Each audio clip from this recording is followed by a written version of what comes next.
Hi, I'm Aaron Stile from Gardening with Style on Iowa PBS. Early spring is the perfect time to grow leafy greens like lettuce, spinach, and kale.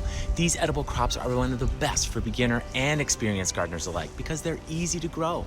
Leafy greens like cooler temperatures, so they can be started from seed in your vegetable garden in early April. Sow the seed in a small patch or wide row by sprinkling the seed on the soil surface and lightly covering with soil. Check the seed packet to determine how much soil to cover with. Water the seed in gently after planting so not to accidentally wash the seed away, and water whenever the soil surface is dry. Seeds germinate and begin to grow in a week or so.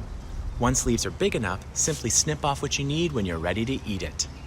Most leafy greens will thrive in cool spring temperatures and even tolerate a light freeze.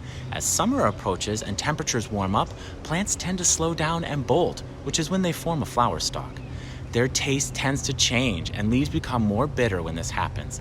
It's often best to just remove the plants from the garden and plan to replant a second round of greens in late August to grow and harvest during the cool fall months. The great thing about lettuce and other leafy greens is that they do equally well in a garden bed or a container on a deck or patio. Just be sure they have full sun.